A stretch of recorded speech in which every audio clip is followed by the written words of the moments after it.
Hello, I'm cgian. This is a quick video to show how to set page size in Canva.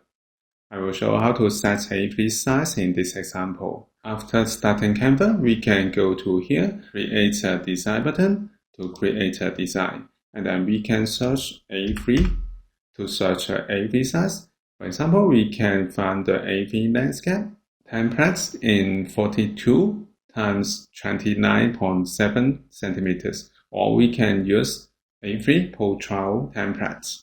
Alternative, we can go to custom size and enter the value in width. For example, I change units to centimeters and type 42 in width and 29.7 in height. So we can create a new design. So this is how we can set page size in Canva. Thank you for watching this video. Hope this helped. Please subscribe this channel. More video will be shared with you. I'm cgian. See you in the next video. Bye bye.